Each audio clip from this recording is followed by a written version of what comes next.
Welcome to Gerald Khalil's Conversation Piece. I share my thoughts on social content in sports, politics, and entertainment. And if you're new to the channel, don't forget to like, share, and subscribe. On April 24th, the NFL will hold its draft in Green Bay, Wisconsin.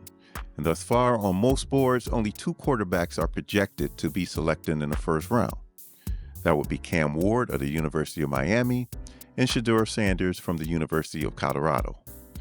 Well, thus far, Ward has solidified himself as QB1 in this draft on many projection boards, and Sanders has slid, going as low as 29th on some boards.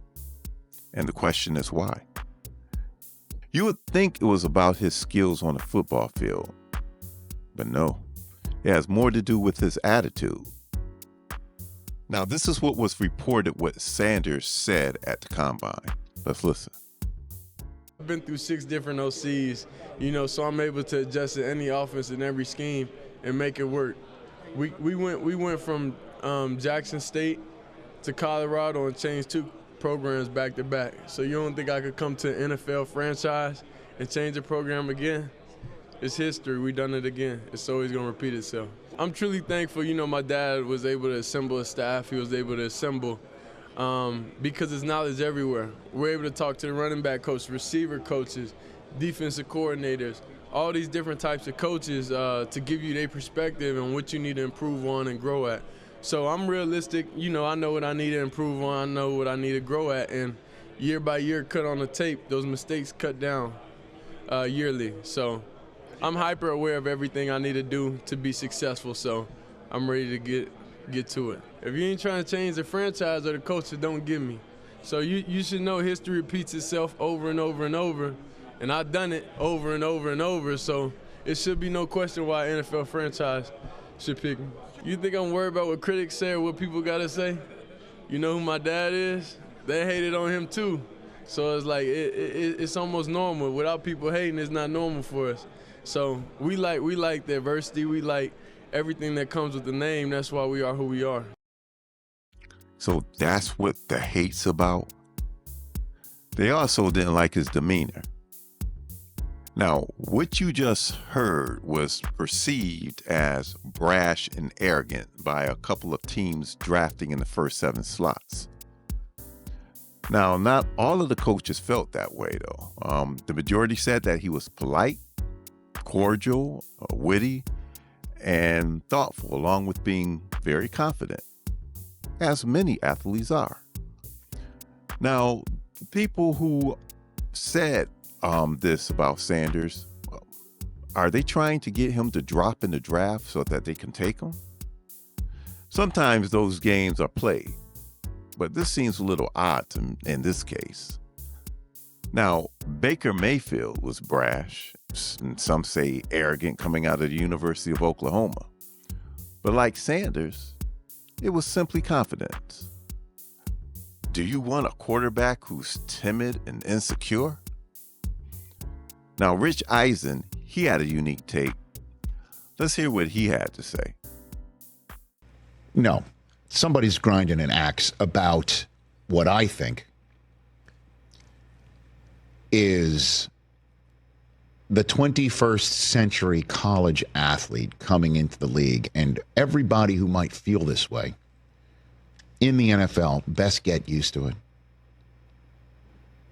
Because players who come into the NFL now have been paid, and very well and handsomely, for their craft.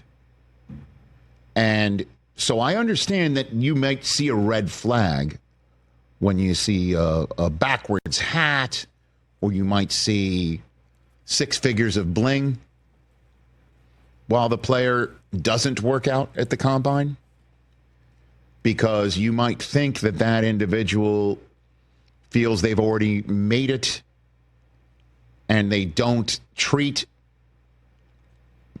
what's in front of them as an opportunity, and certainly when you draft them will not realize it's an opportunity then and won't take it seriously because they feel they've already made it, because it's about showing your success with something that is material as opposed to something that is intangible, which is hard work and dedication, and that it becomes immaterial about winning and losing and being a leader of men because it's all about the bling and the flash and being talked about.